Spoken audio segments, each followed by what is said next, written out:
साल 1944 पूरी दुनिया द्वितीय विश्व युद्ध की आग में जल रही थी। हिटलर यूरोप में तबाही मचा रहा था तो दूसरी तरफ जापानी सेना ऑपरेशन ह्यूगो के तहत भारत के दरवाजे पर दस्तक दे रही थी। उनका लक्ष्य था दिल्ली, लेकिन उनके रास्ते में खड़ा था नागालैंड का एक छोटा सा शहर कोहिमा। आज हम बात करेंगे उस जंग की जिसे इतिहासकार स्टेलिनग्राड ऑफ द ईस्ट कहते हैं। चलिए जानते हैं कोहिमा की वो अनकही कहानी। जापान का इरादा साफ था, बर्मा म्यांमार के रास्ते भारत में घुसना और ब्रिटिश सप्लाई लाइंस को काटना। जापानी जनरल रियाना मुतागुची का मानना था कि अगर कोहिमा और इम्फाल गिर गए तो पूरी भारत में अंग्रेजों के खिलाफ विद्रोह हो जाएगा। जापानी सेना घने जंगलों और पहाड़ों को पार करते हुए कोहिमा की ओर बढ़ी, जहां अंग्रेजों की सिर्फ एक छोटी सी चौकी थी। 4 अप्रैल 1944 को जापानियों ने कोहिमा को चारों तरफ से घेरा। यहाँ हुए इतिहास की सबसे अनोखी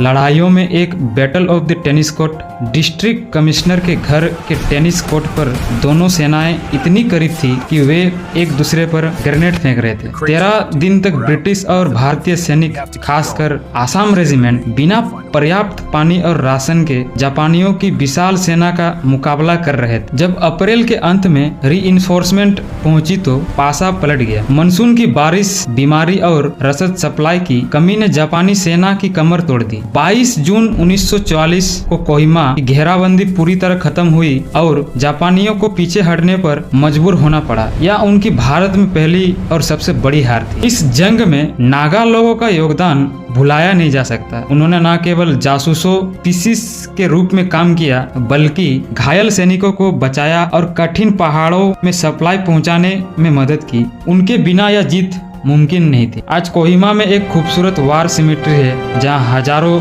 शहीदों की यादें बसी हैं। वहां के स्मारक पर एक मशहूर लाइन लिखी है, When you go home, tell them of us and say for your tomorrow, we gave our today। जब तुम घर जाओ तो उन्हें हमारे बारे में बताना और कहना, तुम्हारे आने वाले कल के लिए हमने अपना आज कुर्बान कर दिया। क्या आपको इस गौरवशाली इतिहास के बारे में पता था? कमेंट्स में जरूर बताएं और हमारे चैनल को लाइक और सब्सक्राइब करें।